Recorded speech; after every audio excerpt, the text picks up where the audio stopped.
सरकार की ऐसी कृपा है कि आज एक कौवे की वाणी इतनी मीठी हो गई कि गरुड़ जी महाराज कहते हैं कि हे कागभुसुंडी जी, अगर पूरा जीवन इस कथा को सुनते सुनते बीत जाए तो भी कोई पछतावा मुझे नहीं रहेगा। मेरा तो मन ही नहीं कर रहा है कि मैं आपके आश्रम से चला जाऊं। मेरे भगवान की ऐसी कथा है, इतनी सुंदर कथा है कि कड़वी सी कड़वी वाणी को भी ये मीठा बना देती है, शहद सा मीठा। और ये कौन सा घाट है? भक्ति घाट है। नीलगिरी पर्वत पे बैठ करके कागभुसुंडी जी महाराज श्री गरुड़ जी को भगवान की कथा को श्रवण करा रहे हैं। इस प्रकार कागभुसुंडी जी कौन है? ये पहले नहीं कौवा थे, ये पिछले जन्म में भुसुंडी नाम के नर थे, श्रापवशी कौवा बने। अच्छा, कौवा भी बने तो इनके ऊपर भगवान की बहुत बड़ी कृपा हुई। भगवान राम जी ने अपनी भक्ति कागभुसुंडी जी को स्वयं प्रदान करी। मेरे भगवान की कृपा अगर देखनी हो तो कागभुसुंडी जी का दर्शन कीजिए। राम जी अपनी भक्ति स्वयं नहीं प्रदान करते हैं, राम जी की भक्ति कौन देता है? मेरे महादेव देते हैं, राम जी नहीं देते। लेकिन कुछ स्थानों पे मेरे प्रभु ने अपनी भक्ति अपने भक्त को स्वयं दे दिया। भगवान ने प्रतीक्षा नहीं की। भगवान ने सोचा अरे महादेव के पास जाएगा तो पता नहीं कितने वर्ष भटकता रहेगा, पूजा याचना करेगा, तब कहीं प्रसन्न होकर के इसको मेरी भक्ति देंगे, इसलिए मैं विलंब नहीं करूंगा। राम जी ने खुद ही कागभुसुंडी जी को अपनी भक्ति स्वयं से प्रदान कर दी। और किसे किया? जटायु जी महाराज को दिया अपनी भक्ति स्वयं।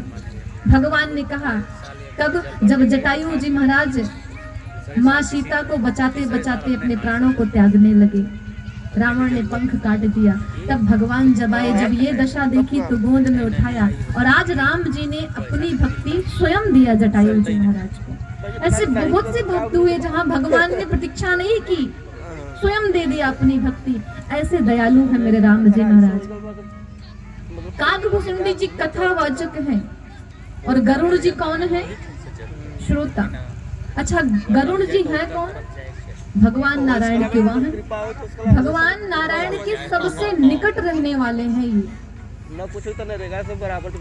अब जब अगर हम भगवान के सबसे निकट है तब तो हम भगवान को जानते ही हैं, और जब जानते हैं तो हमें इनकी कथा सुनने की क्या आवश्यकता, क्योंकि हम तो रोज इनके साथ उठ बैठ रहे हैं प्रभु के साथ।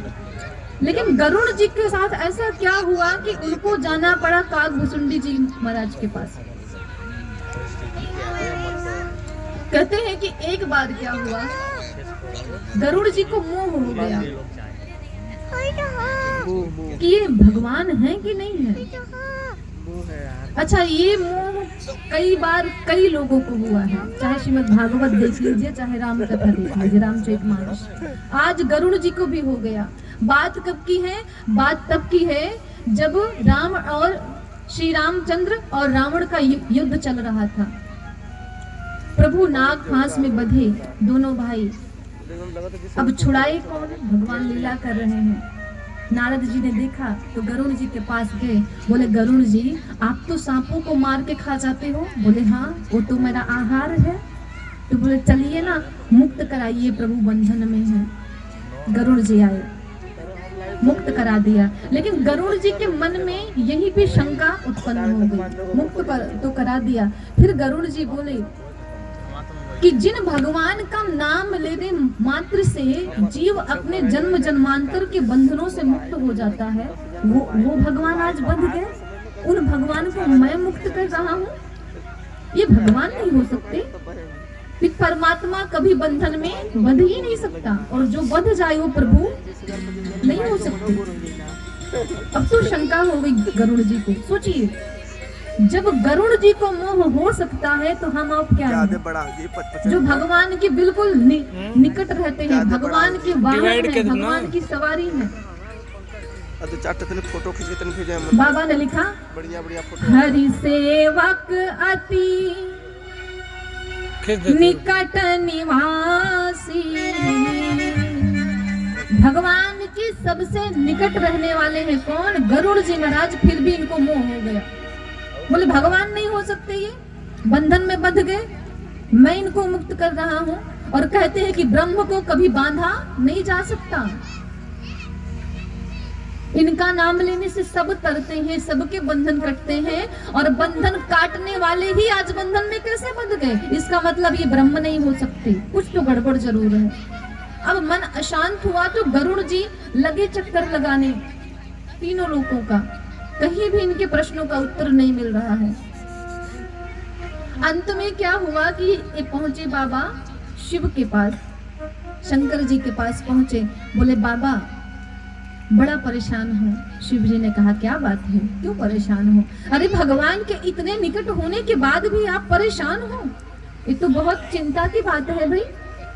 और अगर परेशान भी हो तो चिंता क्यों करते हो? चिंतन करो भगवान की। अगर आप भगवान का चिंतन करेंगे तो भगवान आपकी चिंता करेंगे, और जो आप चिंता अपनी खुद करने लग जाएंगे तो भगवान फिर आपके पास से अपनी बुद्धि हटा लेंगे, क्योंकि हम खुद ही अपने बारे में सोच रहे हैं। इसीलिए कहा गया कि दिमाग बहुत कम चलाना चाहिए। अगर भगवान की शरण में जाना है तो भगवान की सबसे पहली शर्त है कि अपने दिमाग को चलाना बंद कर दीजिए, तब मेरी शरण में आइए। जब तक आप अपना दिमाग चलाएंगे ना, तब तक भगवान आपके विषय में सोचने वाले नहीं है। भगवान कब हमारे विषय में सोचते हैं? जब हम पूरी तरह से भगवान के श्री चरणों में समर्पित हो जाते हैं कि प्रभु अब मुझे अपने विषय में नहीं सोचना है, अब आपको सोचना है कि मेरे लिए उचित अनुचित क्या होगा। जेहि विधि होहि नाथ हित मोरा, करहु सुबेगी दासमय तोरा। हे नाथ, जिसमें मेरा हित निहित हो वही आप कीजिए, मैं आपकी शरण में हूं।